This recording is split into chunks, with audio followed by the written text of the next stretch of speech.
results in detail. This is the ditch I'm talking about, and I'd like to put a trench across that ditch and taking in one of the anomalies inside to see whether we've got a sort of pit or maybe even a grave cut.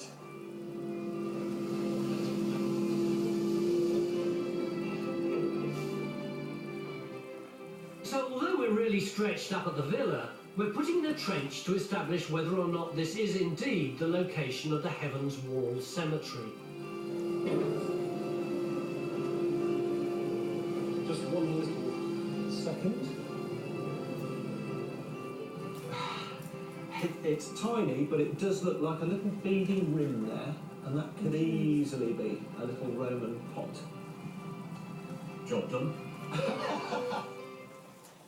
I think John's self-confidence is a little misplaced. We've still got a long way to go to match the quality of the antiquarian finds from the cemetery, because none of them were damaged by later industrial ploughing.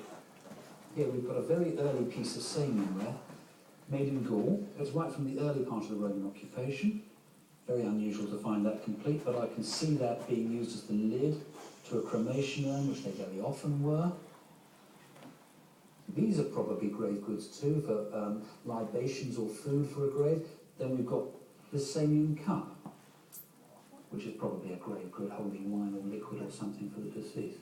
They really are in very good condition, those vessels, aren't they? They're exceptionally good, and just imagine if we'd been able to excavate this site ourselves 200 years ago, this is probably the sort of material we'd have found. Unfortunately, we can only dream of making such discoveries.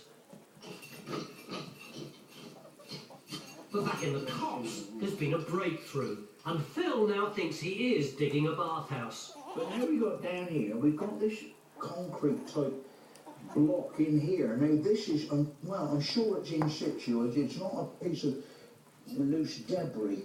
I'm wondering, because it's in a hole, whether I'm in one of the pools of the bathhouse. Well, let me not be here. So I mean, you're close to the sort of, a mosaic floor behind you, which is, what you'd expect near to that sort of structure within a villa.